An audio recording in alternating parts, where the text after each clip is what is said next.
Dando continuidade à disciplina Humor, Afetos e Temperamentos, primeira parte, que trata dos instintos, pulsões e impulsos, reações fisiológicas comportamentais e padrões fixos de ação. São comportamentos inatos responsáveis pela manutenção da vida e perpetuação da espécie. Quando falamos de instintos, temos que ressaltar que existem diversos instintos diferentes, talvez dezenas, talvez centenas. Alguns autores falam até mesmo em milhares de instintos diferentes. O que interessa para nós é saber que cada espécie animal tem instintos que são característicos daquela espécie e que podem não existir em outras espécies. No entanto, existem instintos que são comuns a todas as espécies animais. São as chamadas necessidades fisiológicas básicas. Essas necessidades fisiológicas básicas são instintos relacionados à saúde física, à sobrevivência do indivíduo e à sobrevivência da própria espécie. Como necessidades fisiológicas básicas, temos que destacar a respiração, ou seja, a necessidade de ar, a sede, a necessidade de água e a fome, a necessidade de alimento. Tudo isso para dar energia ao organismo. E se nós absorvemos água, ar e alimento, também temos que falar na excreção dos resíduos, que também é uma necessidade fisiológica básica.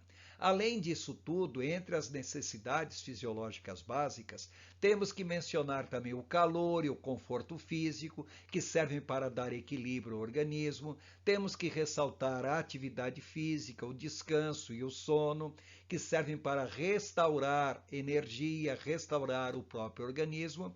E temos que mencionar, por fim, o sexo, que ele é responsável pelo equilíbrio interno e reprodução da espécie. Falar em sexo como reprodução da espécie é fácil. O difícil é entender o sexo como equilíbrio interno. Em outro momento, estaremos falando que a atividade sexual produz uma quantidade muito grande de neurotransmissores e os quais atuarão sobre o organismo, sempre buscando a homeostase do mesmo. Além das necessidades fisiológicas básicas, temos que mencionar as necessidades de segurança. São relacionadas à proteção pessoal e da espécie e também à proteção das propriedades adquiridas. Então, quando se fala em necessidades de segurança, em primeiro lugar temos que destacar a proteção pessoal, aonde a pessoa evita tudo aquilo que pode colocar sua vida em perigo, foge quando o perigo já está iminente, a capacidade de enfrentamento quando tem que enfrentar um perigo e até mesmo a capacidade de se entregar à morte quando o perigo é inevitável e insolúvel. Além disso, também temos que falar a necessidade que a pessoa tem de abrigo, um local, uma toca, uma casa onde a pessoa se sinta devidamente abrigado. Ainda nas necessidades de segurança, temos que falar sobre o trabalho como fonte de recursos, ou seja, a aquisição de bens.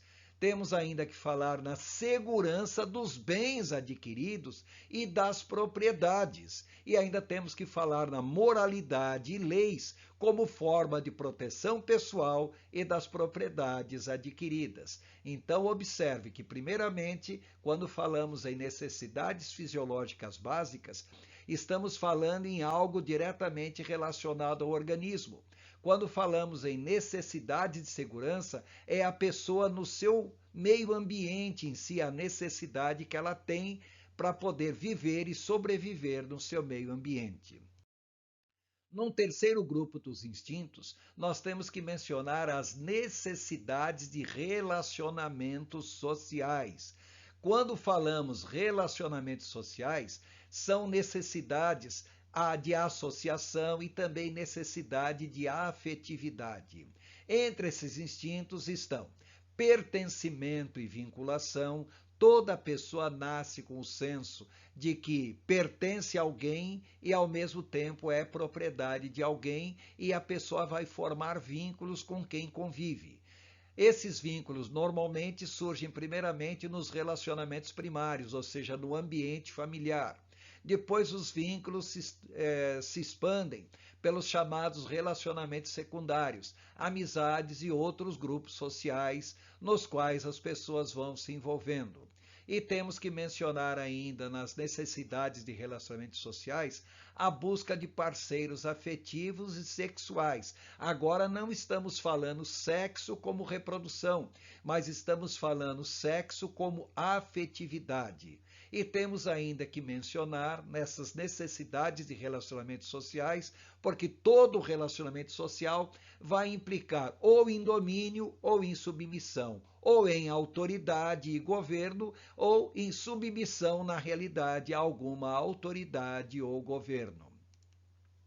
Temos ainda o quarto grupo de instintos, que são as chamadas necessidades do eu ou de autoestima, que são necessidades psicológicas, ou seja, a necessidade que a pessoa tem de confiança em si mesmo, confiança na sua competência pessoal, confiança nos outros e também confiança dos outros. Ao mesmo tempo que a pessoa sente essa necessidade de relacionamento, a pessoa sente também a necessidade de autonomia e independência, a necessidade de reconhecimento, de consideração e valorização pessoal. E, por fim, temos que mencionar as necessidades de autorrealização ou realização pessoal. São relacionadas às realizações e ao sucesso, ou seja, o desejo que a pessoa sente de ser tudo aquilo que é capaz de ser. Aí mencionamos o pleno potencial, que é a criatividade, a espontaneidade, a capacidade de solução de problemas, as necessidades de saber e entender, o seu sistema de crenças e valores, as necessidades estéticas e assim por diante. Bom, aqui é importante destacar alguns aspectos. Os instintos, eles determinam o comportamento humano. Para efeito de ilustração, imagine uma grande mesa redonda, enorme, com dezenas de pés diferentes. E sobre essa mesa nós colocamos um peso muito grande e o peso não está uniformemente distribuído em cima da mesa. O que aconteceria se nós arrancássemos um pé da mesa? Praticamente nada. A mesa continuaria em pé do mesmo jeito e o seu peso enorme, que não está uniformemente distribuído, continuaria a estar ali, apenas descarregaria um pouco mais sobre os pés mais próximos ou sobre os demais pés. Se arrancássemos 2 pés desta mesa, 3 pés, 4 pés, 5 pés, dependendo do lugar onde nós estamos arrancando os pés, nós podemos desequilibrar completamente a mesa e ela vai pender, poderá tombar. O que acontece ao contrário, se ao invés de nós arrancarmos algum pé da mesa, se nós alongarmos em demasia um dos pés da mesa, aí a situação é muito pior, porque todo o peso da mesa que não está uniformemente distribuído vai estar acumulado principalmente sobre aquele pé maior e sobre os 2 pés opostos. Ou seja, todo o peso da mesa vai se concentrar em cima de poucos pés e os outros pés, ao contrário, passarão a representar peso também para esses pés que estão sustentando toda a mesa. O que temos que entender é que essa mesa somos nós mesmos. E esses diferentes pés são os instintos. Se nós sublimarmos, anularmos, cancelarmos um dos instintos, aquela carga instintual vai ter que ser compensada em outros instintos, ou pelo menos em instintos mais próximos. Se arrancarmos vários instintos, o trabalho de compensação vai ficando cada vez mais difícil. Por outro lado, se fizermos o contrário, se aumentarmos um dos pés da mesa, ou seja, se enfatizarmos demais um dos instintos, acabaremos sublimando vários outros instintos que igualmente seriam importantes para a sobrevivência da pessoa como indivíduo e sobrevivência da própria espécie em si. Os instintos são extremamente importantes e, teoricamente, eles deveriam ser equilibrados, deveriam ter a sua carga uniformemente distribuída. Mas isso é uma irrealidade, porque a carga instintual nunca é uniformemente distribuída, como veremos em outro momento. Temos que destacar que esses instintos podem ser agrupados na forma de uma pirâmide, onde a base da pirâmide contém as chamadas necessidades fisiológicas básicas relacionadas à saúde física e à sobrevivência do indivíduo e da espécie. Como nós já mencionamos, ar, água, alimento, excreção, atividade física, descanso, sono, calor e conforto físico, e sexo como equilíbrio interno e reprodução.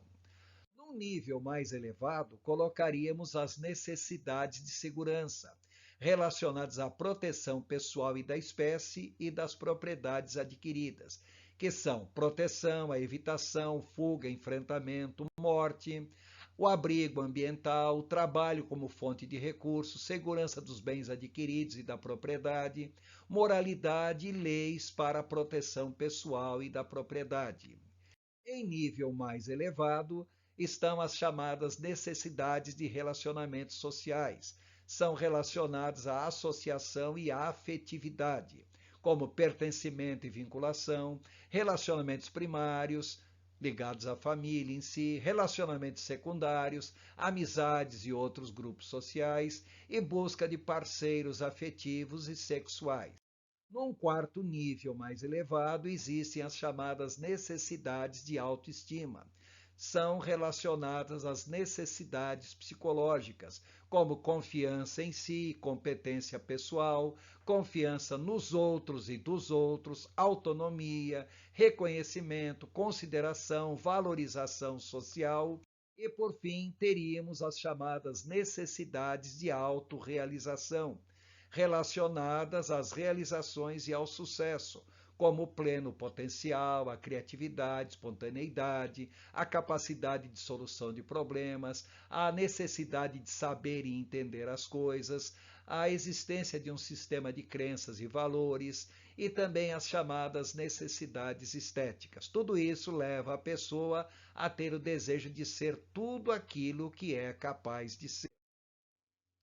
Todas essas diferentes necessidades foram estudadas por Abraham Maslow, um psicólogo americano, e ele criou a chamada pirâmide de Maslow, que abrange uma escala das necessidades humanas. De acordo com Maslow, somente se a pessoa tiver as chamadas necessidades fisiológicas básicas satisfeitas é que ela buscaria as necessidades de segurança. Uma vez satisfeitos esses dois níveis de necessidade, ela partiria para as necessidades de relacionamentos sociais. Satisfeitos três níveis, iria para o quarto nível, necessidades de autoestima. E satisfeitos esses quatro níveis, iria para as necessidades de realização. Isso é teórico, porque na realidade não é bem assim que a coisa funciona.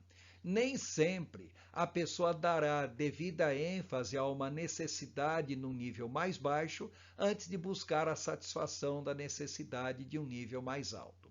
Mas isso é assunto para um outro momento, quando viermos a falar a respeito de motivação.